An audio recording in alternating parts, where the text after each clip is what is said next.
let's get right on into this. You guys voted for it. I'm gonna supply it. Today's episode 8, mind you, of I Tell You What. It's gonna be about mental health. I just want to take a second to introduce you guys who might not already know. I'm Frank Farmer. This is I Tell You What. It's a little podcast I decided to start. I've been thinking about starting a podcast for a long time, but it hasn't really been in the forefront of my thought until I realized that people are getting silenced more and more every day on social media. There's stipulations, there's quid pro quos, there's these, there's that, rules and regulations of how one can express themselves. And therein lies the problem. How one expresses themselves, how one communicates a point across. I think those are the seeds and the cradles and the wombs, if you will, of mental health. People can't express themselves. People can't say what they want to say. People can't get their point across to another. And on the other end of that is people can't appreciate and accept what someone is trying to tell them. And that friction, I guess that barrier, causes the person that's trying to express themselves, that's trying to communicate, to internalize. Through that internalization, they turn to other things. They turn to escapes. They turn to vices. They turn to all types of things to self-medicate and hopefully get past that little dark point in their life.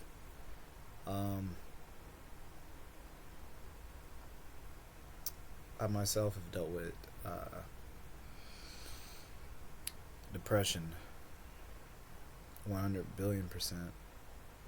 I dealt with depression first when I think I was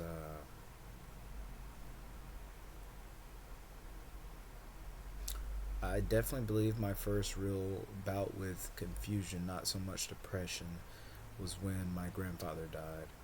I was about 10 or 11, and my mother's father died, and it was a bit of confusion because obviously by that time I know people died, but I didn't know what it felt like to lose someone that close to you. He was the only grandparent I knew, and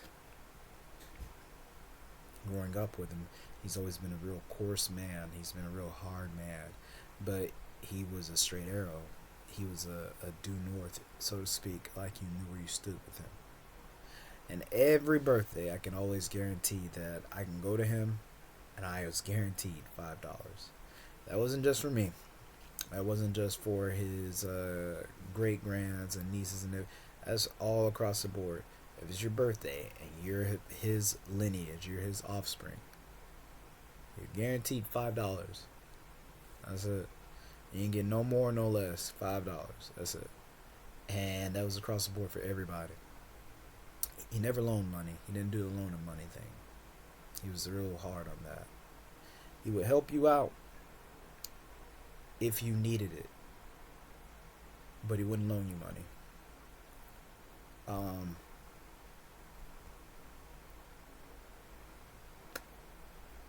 Somewhere along the way, I don't know all the particulars being a kid, um, me and my mother, we ended up homeless.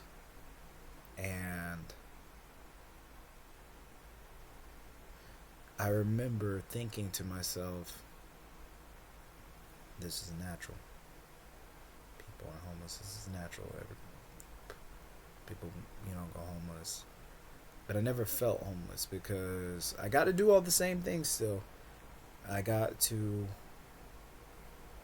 go play with my friends, you know. I got to go to my cousin's house and watch TV and stuff. played a video game. I got to do same shit. So what was being, home at night, my mom would find a place to park, and we bed down for the night. Like we had a silver. Don't make me lie. It's a soccer mom band, so I'd love to lie to you and tell you that it was a specific model or what have you, but I can't remember. But we were homeless, and I crawled in the back seat, and my mom would lock the door, crack the window, and we get sleep. And we did this for close to about a year. I took baths in the park. I took baths in gas stations. I remember one time taking a bath, a whole bath, so to speak. You hit the hot spots. I remember one time taking a bath in Burger King, in the Burger King bathroom. Then I got ready for school. So the funny thing is, what happened there is one day went into school, and it was like break time or lunch or whatever, and one of my friends came up to me and he was like, "I seen you last night." Not thinking anything of it. I'm just like, "You see me?" And he's just like, "Yeah, I seen you last night." And then I was like, "Oh, where, what?" I'm thinking of all the places he could have seen me. Maybe he seen me when I was in the store shopping with my mom. Maybe he seen me out and about with my mom. But what he was talking about, he seen me when I was asleep in the Walmart parking lot, and I was covered up with my Pokemon blanket. Yeah, that's what he was talking about. He seen me. And being a kid, like I say, you don't really register things, but I got embarrassed.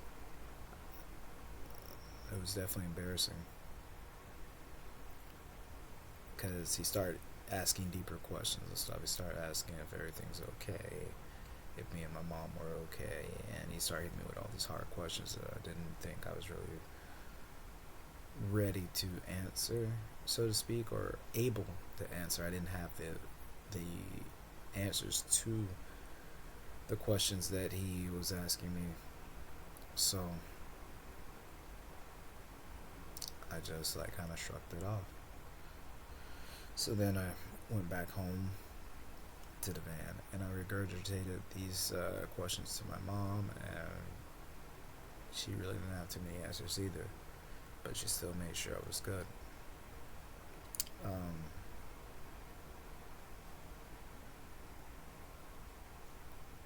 I'll glaze over some of the more colorful stuff, and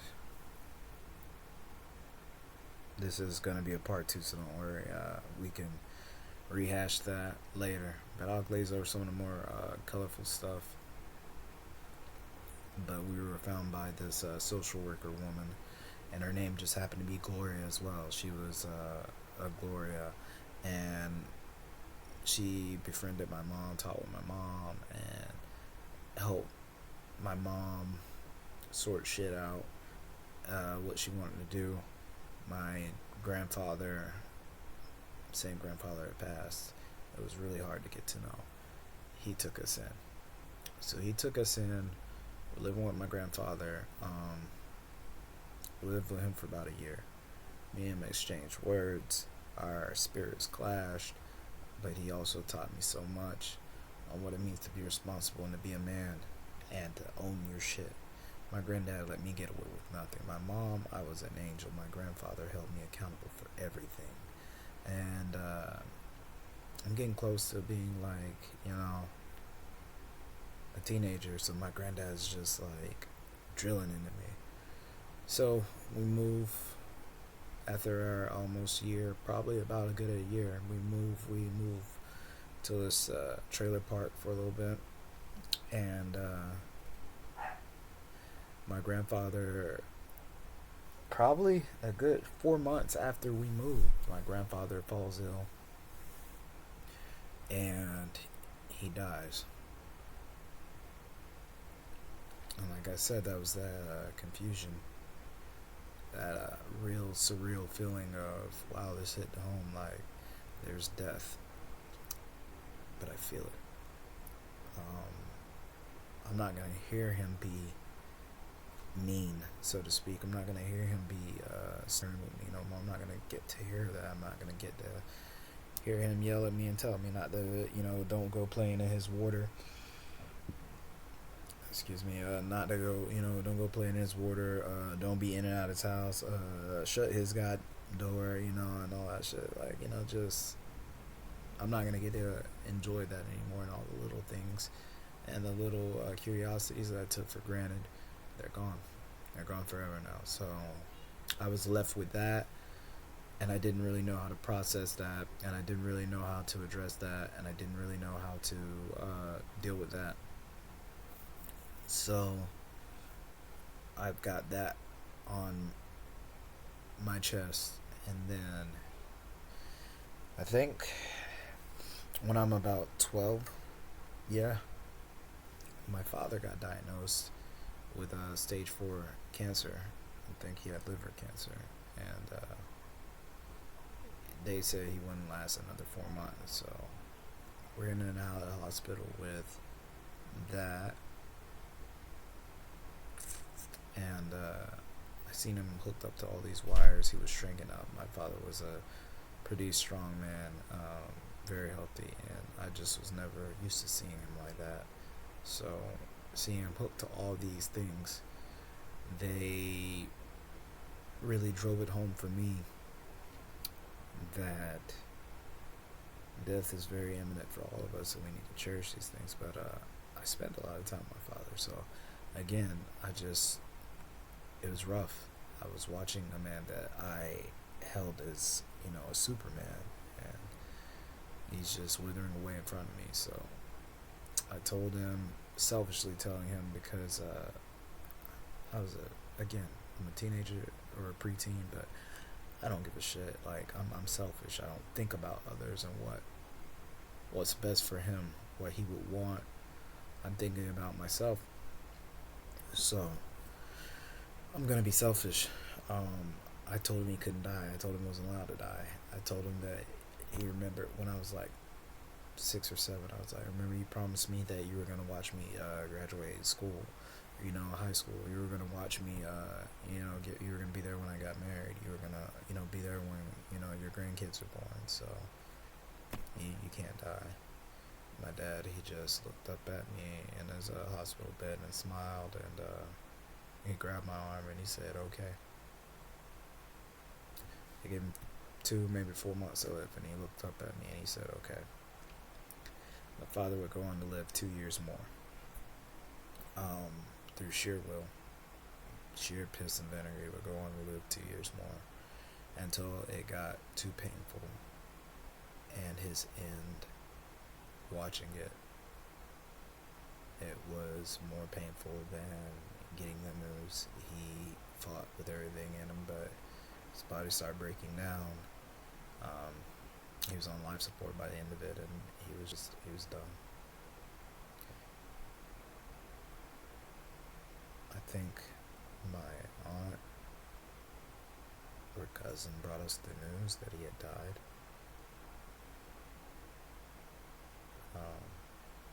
I just remember I didn't know. I felt the moment it happened, because I was volatile, I was violent, I was rageful, I was filled with so many emotions, but I couldn't explain why. I didn't want to deal with my mom. Me and my mom got in an argument, and I love my mother. I love my mother to death. Me and her got in an argument, and then me and my sister, we got in an argument, and me and my sister are like this, but we got in an argument, and I couldn't explain any of these emotions. I couldn't explain why I had all this shit going on inside of me internally. I don't know, I felt it when it happened. And then my sister calmed me down, and she was like, let's go to the store. And then, in that instance, my arm pulled up. I think my cousin was in the back seat. No, my aunt pulled up, and it was my niece in the back seat with my cousin. And my niece just kept screaming. She was like, he's gone. He's gone. Granddaddy's gone. You know, and she was crying, and she was so emotional and stuff. And I just went blank. And my whole body just went blank. And I was just like, oh. Couldn't even process it. I was just like, oh. And then a vision, so to speak, or a trance, whatever it was, a hallucination.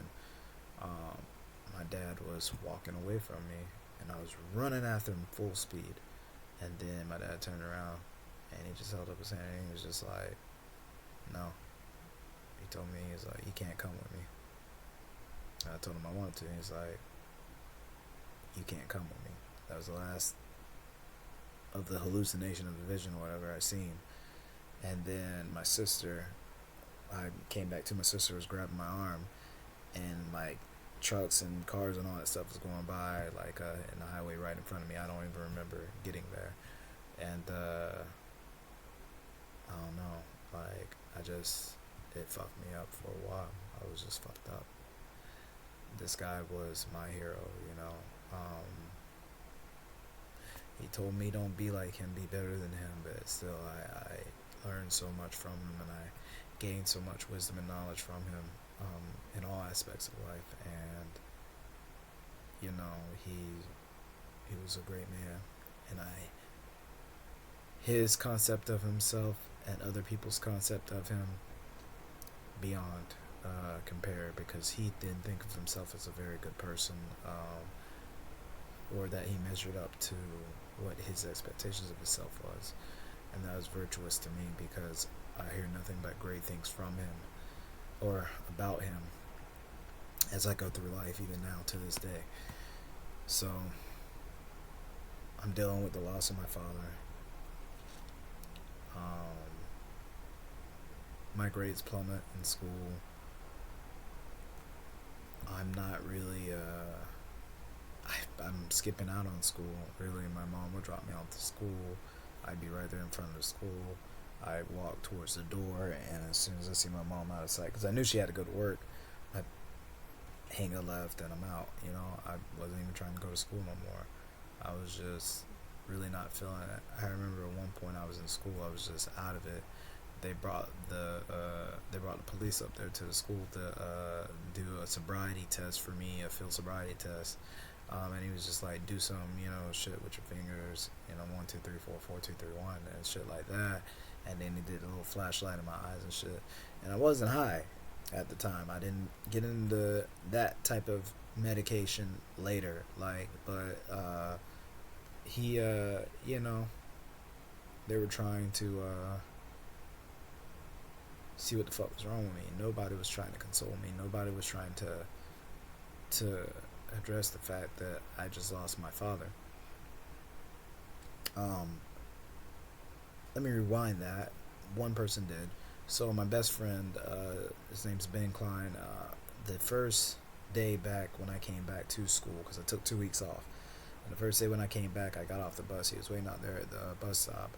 And when I got off the bus at the school, he just stood there and he gave me a hug, and he said, I know. And that was more powerful to me than anything anybody else tried to say. And he gave me a hug and said, I know, because last year Ben had lost his father, and I was there for him. I just didn't know what to say, so I just sat there with him at times. We, you know, hang out, but I never said anything about it.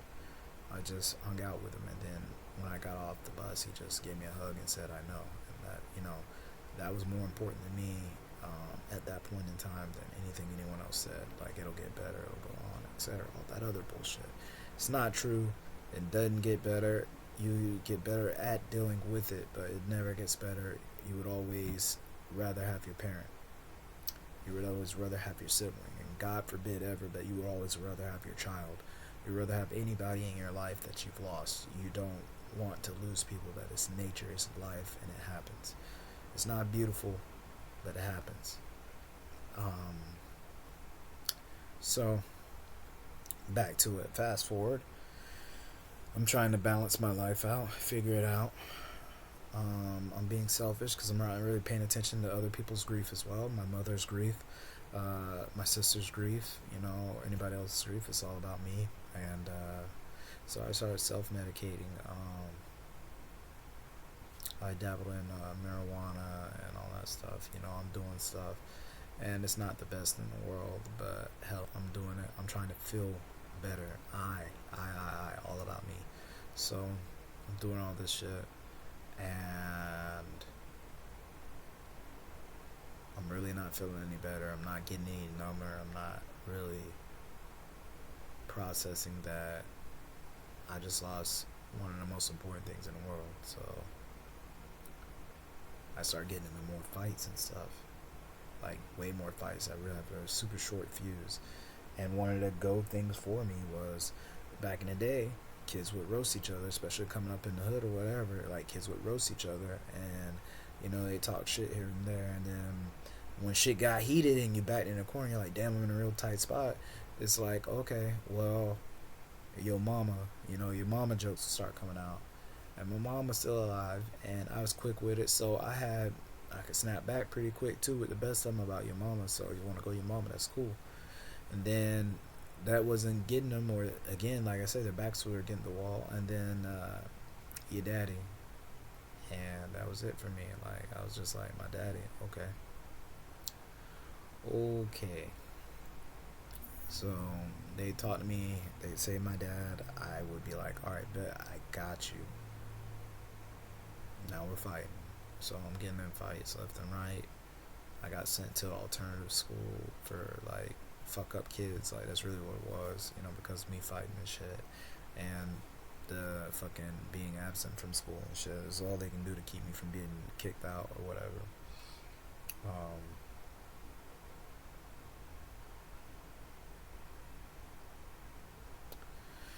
None of that helped. I grinded through. I made it through. I wasn't an idiot. I was still fucking smart. I was fucking up. I was going through a rough time. But those emotions and stuff is what I was talking about, man. Like, there are a lot of people quick to judge. A lot of people quick to judge about pain. And there should be a textbook standard of how people grieve, how people deal with anger, how people deal with emotions. But there isn't. There's somebody out there right now listening to this, watching this, hearing this, and they are lost. And they don't know what the fuck to do or how to get back to square one. Someone that they know may be in the process of making their final run. And by that I mean they may be dying. There's somebody out there right now that they may have lost their home. They may have lost their job. They may have lost their relationship. They may have lost. Put an asterisk on that. They may have lost whatever. But it was one of the single most important things to them. So now they're trying to figure out how. And they might not have even lost it. I don't want to put that on there that it just comes from loss. It might be in the process of losing it. And they haven't lost it yet. And they might be in the process of losing it, and they're trying to figure out how to not lose it. And in doing so, they're probably coming closer to losing it, but they're trying to figure out how to stop that from happening. They're trying to figure out how to stop whatever from happening. And they're just trying to figure out how to balance everything else in the world. They're trying to handle their responsibilities. They're trying to handle life. But again, like, it's just, they're trying to figure shit out. And in their head, they got that devil on the shoulder that's telling them that, hey, you're fucking up already, or shit's going downhill. You might as well. And that's a dangerous place to be in. You might as well.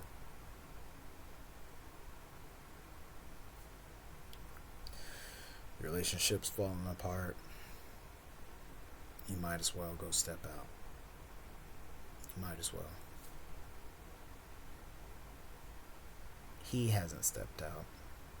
She hasn't stepped out. But you might as well go step out because the relationship's falling apart anyway. So jump the gun, pull the trigger. Go ahead. Go. Might as well.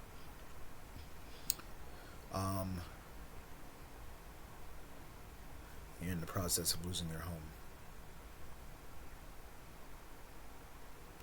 There are steps to take to keep you from losing your home. You can't see them right now because the dread of losing your home is looming over you. We'll go one step further. Say you have a family. Now your family's about to be asked out as well. So you might as well. That's what's gonna happen. You might as well. It's gonna come in. You might as well go get that 40. You might as well go get some alcohol. You might as well go get some drugs, And I'm not talking about marijuana. I'm talking about some of the harsh. You might as well. Go have a party because shit's going downhill. You might as well. People out there in custody battles. People out there who aren't able to see their children. Well, you might as well. Can't see your kid anyway, so you might as well. Or you're going to lose custody of your kids, so you might as well, And whatever follows after that, might as well. Whatever dark thoughts deep in the recesses of any human mind that can conjure up,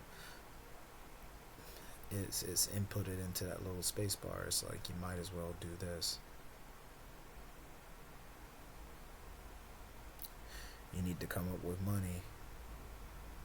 You need to come up with money quick. You may have 2 weeks to come up with some money. If you start a new job right then and there, it'll be 2 weeks before you get paid. But you need to come up with some money. So versus wait 2 weeks and such. Might as well, You might as well. You need it by any means, so you might as well. That's the quintessential answer when you're devoid of hope. When hope dies, that's where depression sets in. And hope dies when you can't see any other way outside of the box. When you can't see any other way outside of the corner that you have been backed into. That's when all those dark thoughts start to creep up. And we all have them. It's nothing to be ashamed of. And people think that mental health is just for crazy people. But that's for anything, man. That's for anything. People that are of color, they have mental health issues. People who are lower class, they have mental health issues. People who are rich or wealthy or well off, they have mental health issues, but they got rich, well off mental health issues. They got rich people problems. Women have mental health issues, but please don't cancel me. No surprise there. All women got mental health issues. Like, that's just all. I can't call it. Like, that's just what it is. Women have mental health issues. Men have mental health issues, like depression, anger, anxiety. You got some women out there, most beautiful women in the world. They swear they're ugly. You got some women out there who, to the outside naked eye, like, they're just like, oh, they got their shit together. They're so put together. And they're depressed, probably battling some internal demon that we don't even see. and everybody's like, they want to be like her, and she just wants to be normal herself. You got some guy, and he's bench pressing 280, 300 pounds, brolic in shape and stuff, and like I said, he's got the whole world at his fingertips, but he can't, he can't get over something that's broken inside him. He's dealing with stuff. You've got every last vet that we have that has served this country and done a tour. You've got kids that haven't even made it out of the states yet, and they're suffering. If you've seen episode 4, you know about that. Like, it's sad, but all of us need help. All of us. And I think it falls on us to not only recognize,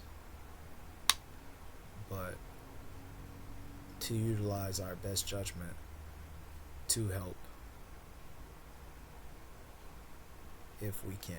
I'm not saying put yourself in danger. I'm not saying go out of your way. I'm saying help if you can. For instance, a homeless person. You can give them cash. You can. And the stigma is 9 out of 10 they're finna go buy alcohol with it, buy drugs with it, buy something to self-medicate and soothe the pain. Or when you're eating at a restaurant or anywhere else, you can give them the food. You can fucking Happy Meal, anything, man. It doesn't cost much. Even with Pius raising, I can give them a Happy Meal. Buy them a burger. Buy them some fries or something and a drink. I've had several homeless individuals thank me just for that. I've not done it a whole lot. I'm not rich, but I've not done it a whole lot. But I've paid for homeless individuals to come inside and eat as well. So, and I have friends that have done the same.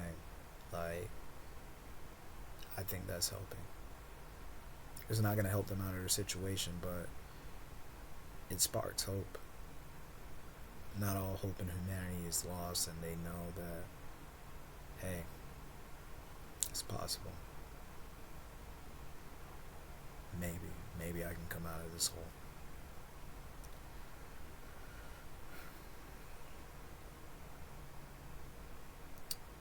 Feeling nervous, uncertainty, and all that stuff, your mind is gonna go. We're only human. Your mind's gonna go to the darkest places it can.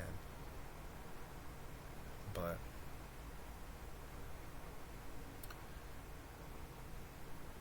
I feel like we owe it to ourselves to at least try or attempt to allow our minds to go to the most positive places. Not every overweight person wants to be skinny. Like, not every skinny person wants to gain weight. Some people are comfortable in their own skin. But society doesn't allow them to be. Some people got into their skins by being depressed. And food being their comfort mechanism. Like, it's just like, oh, okay, well, I am depressed. I am upset. I am anxious. I'm feeling triggered. So I'm gonna go to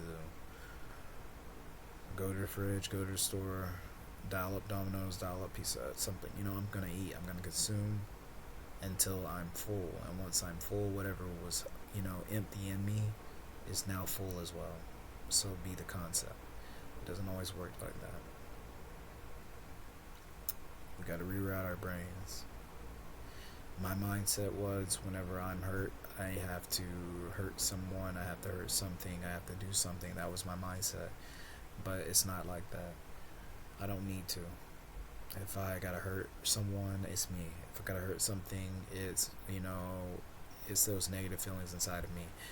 And by that, what I mean, not injuring, although that's another outlet too. People cut, they do things to lessen the pain. When I hurt myself, I mean, like soreness, like I'll go to the gym, I work out till I can't work anymore, like I sweat it out. I sweat the bad vibes out. Um, like I said, you just, there's no right or wrong way to really go at this, to address this. Everybody has their vices, everybody has their coping mechanisms, and everybody has their solutions. I'm here to tell you though, death is never one of those. So if you're out there, you're listening, you're watching, don't lose hope. Never lose hope. We can all make it out of there. I made it out of there. Like, I was in a dark place too. I've thought about some really bad things, and here I am today in front of you, or you're listening, and I've accomplished some wonderful things. I intend to accomplish some more. Death is never the answer, because had I chose death, no. So I think that's all I got right now for part one.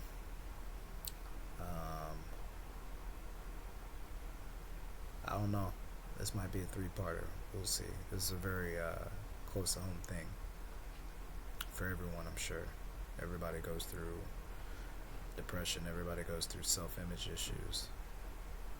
Everybody goes through anxiety. Everybody goes through anger, regret even. So, until next time, people, thank you for tuning in.